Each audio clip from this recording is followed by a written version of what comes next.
you're looking to dive into topics on how to live a happier, healthier, more fit, and long lifespan, then you've come to the right podcast. Living the Dream with me, Coach Damian Evans. Together, we will explore the topics on all things health, fitness, and wellness. Together, we will be lifelong learners on this journey to living the ultimate dream. What up, Dream Team? Coach D here, coming at you from beautiful sunny San Diego, and welcome back to the Living the Dream podcast, where today we are going to cover the topic of training to help you reach for your health, fitness, and wellness goals and in order to live your dream life. And today we're diving into 3 powerhouse topics straight from the mind of one of my favorite experts, Dr. Layne Norton, and backed by the legendary Dr. Brad Schoenfeld. We're going to talk about how muscle actually grows. We're going to talk about why short rest times might backfire on your gains. And we're going to finish with how to use supersets the right way to balance efficiency with volume. This episode is for anyone who wants to get stronger, who wants to build real muscle, and who wants to maximize their time in the gym without spinning their wheels. So let's kick it off with the big question: how muscles actually grow. It sounds simple, right? But even the top scientists still debate this stuff. Back in 2010, Dr. Brad Schoenfeld proposed 3 main mechanisms of hypertrophy, and they are still holding strong today. The first mechanism of muscle hypertrophy, which is just getting your muscle to get bigger, is mechanical tension. Mechanical tension. This is the main driver. It's the load that your muscles feel and are under when you lift weight with control. Think of it kind of like pulling a thick rubber band. You're applying tension to that rubber band. And there's these little tiny cells in that muscle that feel that tension. Let's get a little sciencey here. When a muscle contracts under a heavy load, it triggers something called mechanosensors inside your muscle fibers. These sensors kick off a cascade of signals inside your cells that tell your body, we need to build more protein in this part of the muscle to handle this load. A little more simplified, if you don't challenge your muscles, then they're not going to adapt. No challenge equals no change. Mechanical tension is like giving your body a reason, a stimulus to grow. So don't just go through the motions. Make the muscle do the work. Don't just count the reps. Make every single rep count. Your muscle can feel the tension. Now, I can use a 50-pound dumbbell and I can throw it around with momentum, and I can really use a lot of other muscles to help me do this movement. Or I can take that 50-pound weight and I can bring it down to a 25-pound weight, and I can isolate and I can keep control and I can slow and I can make that muscle feel the maximal amount of tension. I can put that muscle at the biggest disadvantage, and I am going to see much more benefit with that 25-pound weight than that 50-pound weight. This is where the term ego lifting comes in. We want to be able to put mechanical tension on the muscle. Don't just go through the motions. Don't just count the reps. Make every rep count. That is a huge one. Number 1 on the main mechanisms of muscle hypertrophy, mechanical tension. Number 2, muscular damage. Now, this one is controversial because muscular damage is the soreness, the microscopic tearing of fibers. The soreness that you feel the next day is from muscular damage. For years, we thought it was essential for growth. But damage signals repair, which can recruit these little tiny cells called satellite cells. They are essentially just muscle stem cells to help rebuild the muscle stronger. Soreness can be a sign of work, but it should not be the goal. You don't need to feel wrecked and just demolished and incapacitated the next day to grow. The bottom line here, a little damage might help, but too much will slow recovery. Progress beats pain.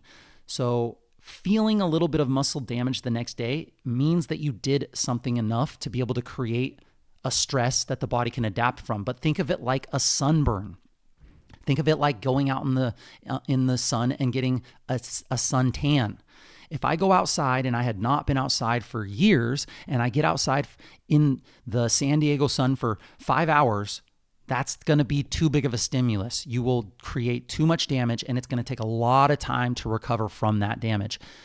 But if I go out for 5 minutes today and 8 minutes tomorrow and 10 minutes the next day, and I slowly build up these little tiny stimuluses that I have enough time to recover from, that's where you're going to see the most benefit and the most muscle hypertrophy, is when you're creating a slight stimulus that you can recover from. And then before you recover so long that it's just like that stimulus didn't do anything, you want to do it again.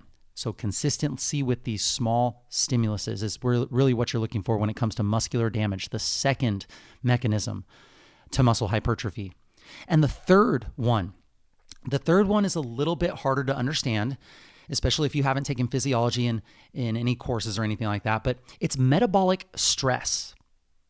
And the bodybuilders call this the pump. Ah, yes, the pump. Arnold talked about it like it was better than, well, if you've seen the documentary Pumping Iron, then you know exactly what he said it was better than. But training with higher reps leads to this metabolic buildup, this lactate-like burn that you feel, these hydrogen ions that build up, which trigger cell swelling. And that stress is a signal to the body that damage has been done. So training with higher reps can create this metabolic buildup, and that's where you start to feel this burn. That burning, pumped up feeling isn't just fun to bodybuilders. It can spark growth, especially when combined with the number one mechanism, mechanical tension. So add some pump sets or some blood flow restriction sets at the end of your workouts for extra stimulus without extra weight. So 3 things that will help you build muscle. You know that you're probably building muscle if you're creating mechanical tension on the targeted muscle. You know that you're probably doing enough stress if you feel some soreness, a little bit of muscular damage. And then if you are able to feel the burn while you're doing the exercise, that is another one. Now, I know a lot of programs that use 2-pound pink weights and they do 5 minutes of the same exercises and they feel the burn. Are they creating muscular hypertrophy?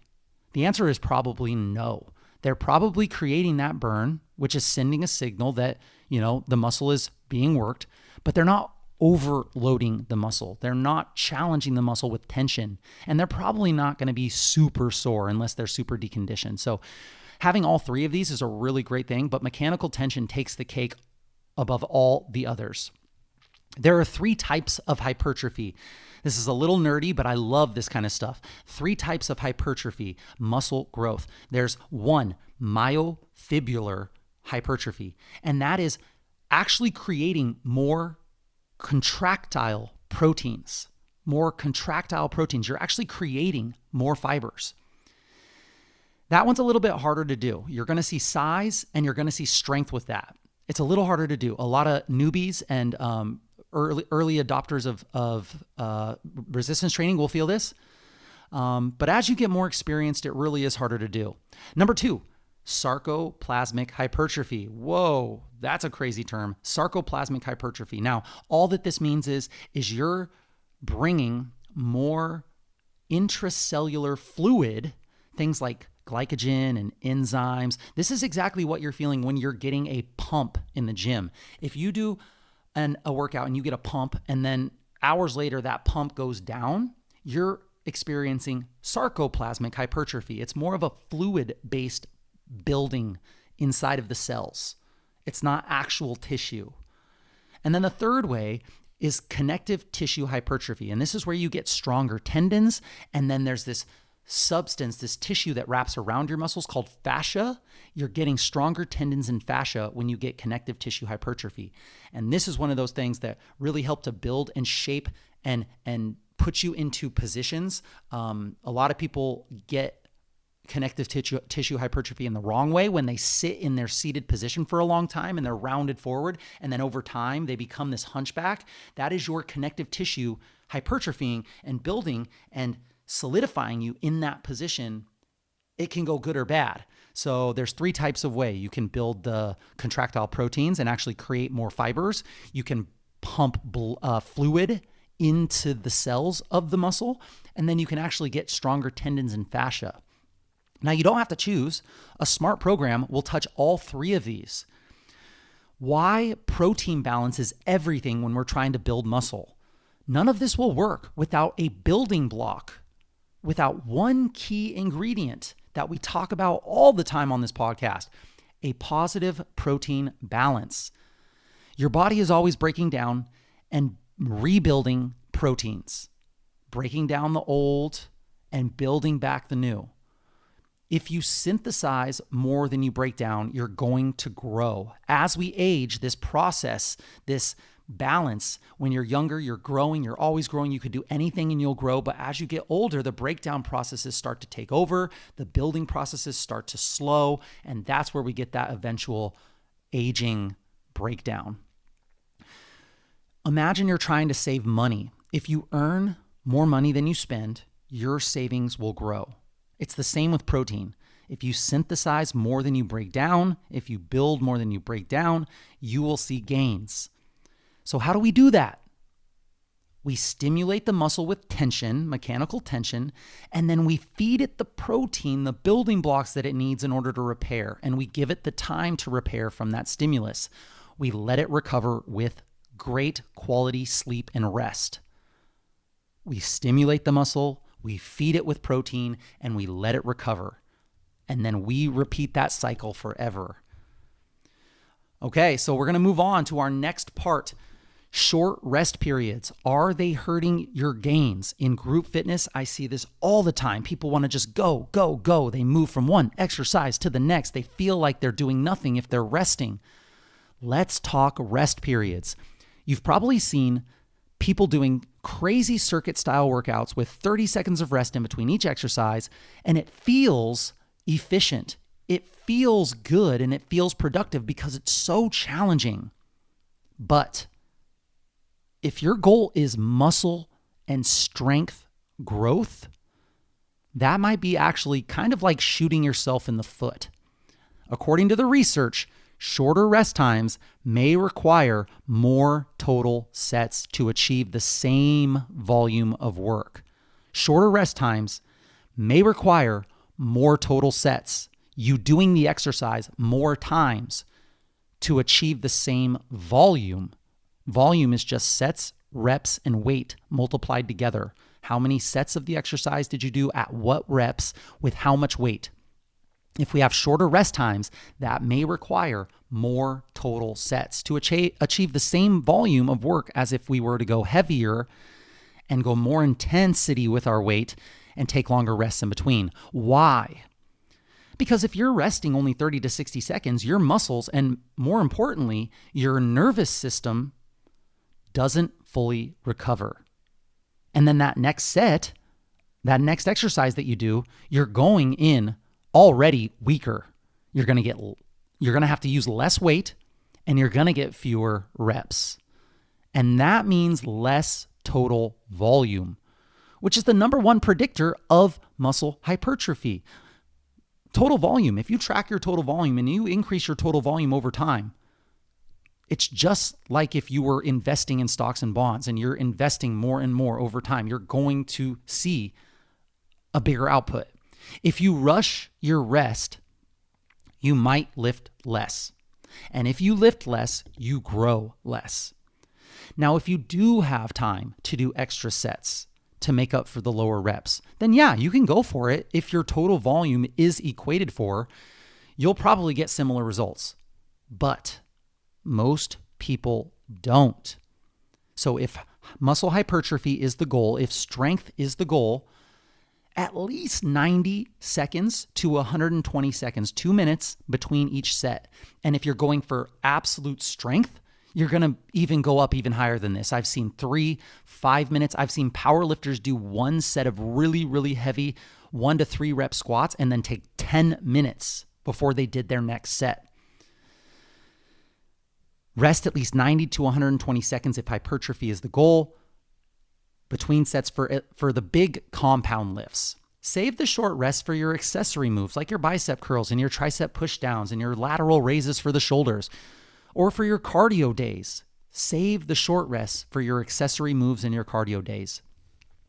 Let's talk about supersets. This is where we can kind of move into that next phase, that superset where you can kind of have a secret weapon for smart and efficient workouts, but it has to be done the right way. Supersets are back-to-back exercises with minimal rest. Most people do these wrong. They do bicep curls right into tricep pushdowns, or they do squats right into lunges, which is a killer superset, but it's really tough on recovery. But here's how to use them to balance efficiency with results. I love to do supersets with what's called antagonistic muscles. So a muscle that does one motion, doing the opposite of that motion right after it. So for example, chest and then back. So a push and then a pull. Or biceps and then triceps, or quads and then hamstrings. I also like to do non-competing muscle groups. So like maybe I do shoulders and then I go all the way down to the legs and I do calves. Or I'll do glutes and then I'll do some core. This is where upper and lower body splits work really well too. So like deadlifts and then pull-ups, or deadlifts into push-ups. You can maintain similar performance and volume using antagonistic supersets, but you get to work a muscle, and while that muscle is working, you get to work an opposite muscle, meaning that there's the same muscle growth with less time. The only problem is that you have to really think about your central nervous system. Your nervous system is the amplifier that puts the energy, puts the output to the muscles, which are your speakers. If you blast yourself with a really high intense set of squats, I don't care who you are, you're going to be out of breath and your push-ups are not going to be very great. So supersets done the right way equal same gains with shorter workouts, but supersets done the wrong way equal less performance and more fatigue. So I like to say use supersets to keep your workout flowing, but protect your big compound lifts. So I do my big compound lift at the beginning. I make sure that I get that done. I get really good rest periods in between each of those really heavy sets. And then as I move later on into the workout, I start moving into supersets. I'm not going to superset my heavy squat with anything that ruins form or fatigue, or will fatigue the next movement. But a nice little bicep curl to tricep push down, nothing too crazy there. There are 5 golden rules to build muscle smarter. So here's the big takeaway from Dr. Layne Norton's article that I read. He sends out a really nice newsletter. It's actually not a newsletter. It's like a research study. I pay for it. It's really awesome. He does a great job. I highly recommend it. It's called Reps. I think it's like $8 to $12 a month. He breaks down studies when it comes to health, fitness, wellness, nutrition, and I get a lot of my information from him and Dr. Brad Schoenfeld. But anyway, his big takeaway from this last month's article, if you want results, stick to these 5 principles for muscle building. Number 1, you have to train with high effort. Most people are not training with enough effort during their big compound lifts, their big sets. So take your sets close to failure. You can do as many reps as you need to do to find the last rep is the last one that you can do with good form. Anything after that, your form is going to start to go, and you're going to start to shift, or you're going to start to use a little bit of other muscles to help get that weight up. Most people, they stop too soon. So learn to embrace the grind a little bit here, especially if you're an advanced lifter. If you're new, don't do this. Just work on form. Just work on practicing every exercise like it's a skill. But if you are an advanced lifter, if you're an advanced exerciser and you're not seeing the results that you need, you're probably not training with high enough effort. Number 2, use a variety of rep ranges. It's been shown that anywhere from 4 reps Up to 25 to 30 reps will work as long as you're getting close to failure. So just adjust the weight. That will change this stimulus. You'll get a little bit more metabolic stimulus when you're going higher reps. You'll get a little bit more nervous system stimulus when you're going lower reps. Don't stay in a rep range for more than 4 to 8 weeks. A nice good phase of exercising is like 4 weeks to 8 weeks over at Sweat Circuit, the gym that we work at, that I help with the programming with. We do 4-week phases. It's enough to help people progressively overload the big lifts that we want to do, and then it keeps it a little bit fresh. And so change it up. Use a variety of rep ranges. Number 3, you have to do enough volume. Aim for at least 10 to 20 challenging sets per muscle per week. So if I'm looking at my chest, I want to do at least 10 to 20 challenging sets per muscle on the chest per week. And 10 to 20 on Monday and then giving it a full week. There is a program, I think Mike Mincer does a program like that, but I've really found that spreading it out throughout the week is much better. Hitting it with the stimulus, letting it recover, and then hitting it again on, let's say, Monday, Wednesday, Friday, giving it a day in between, or Monday, Thursday, Sunday. I think that a little bit more frequently throughout the week spread out has been shown to give really good results. Number 4, pick smart exercises. You want to use full range of motion.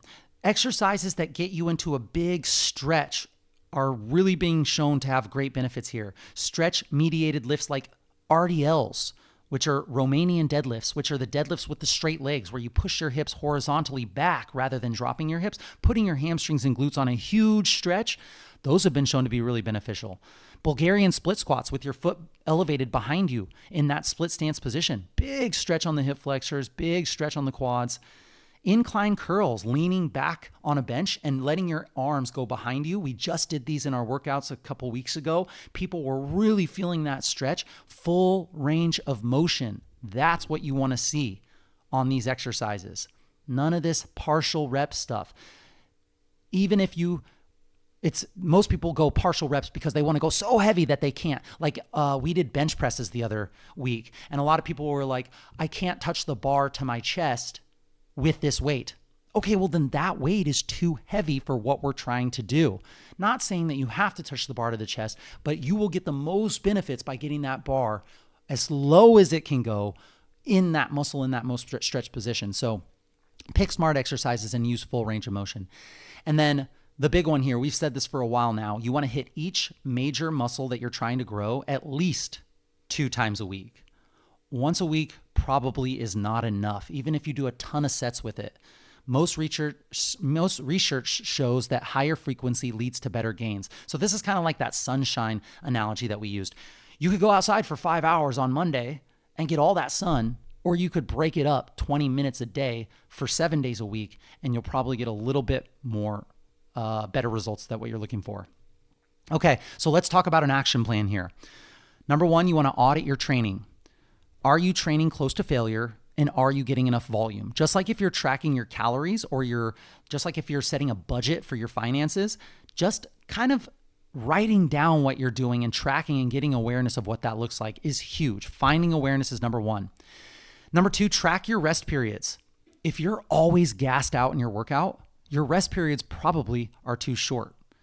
If you feel like you're not strong enough to do the big lifts that you want to do, because you're doing exercises before it with little rest, you're probably having too short of rest periods. So track your rest periods. And then whatever you tend to lean towards, try a phase of doing the opposite. So if you're a go person, try doing a phase where you're resting 2 minutes in between each big lift. If you're a big lifter and you sit there for 10 minutes in between every squat set, maybe shift it towards the supersets and doing 90 seconds or 60 seconds in between each exercise and see what that does for you. Your body will respond to novelty. Number 3, start using intelligent supersets to save time without sacrificing gains.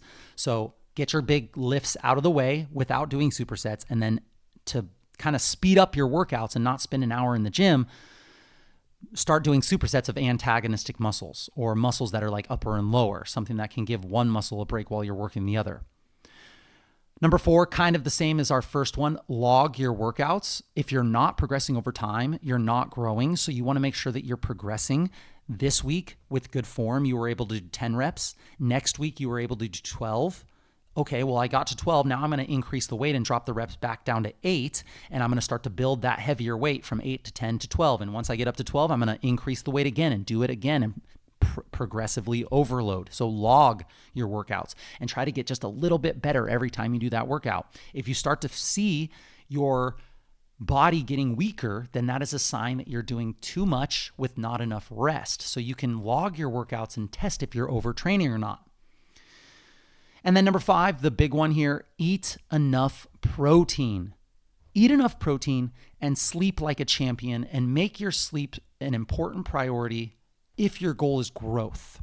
You could be doing everything in your workout programming perfectly, and if you're not sleeping, you will not see results. If you're not recovering, if you're not giving it the building blocks, you will not see results, even with a perfectly executed program.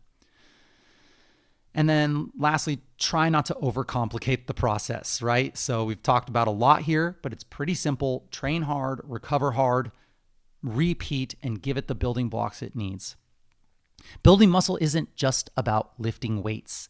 It's about sending the right signal and then feeding your body the right fuel and then giving yourself the right recovery. So next time someone tells you your soreness means progress, or that short rest periods are better because they're harder, send them this episode.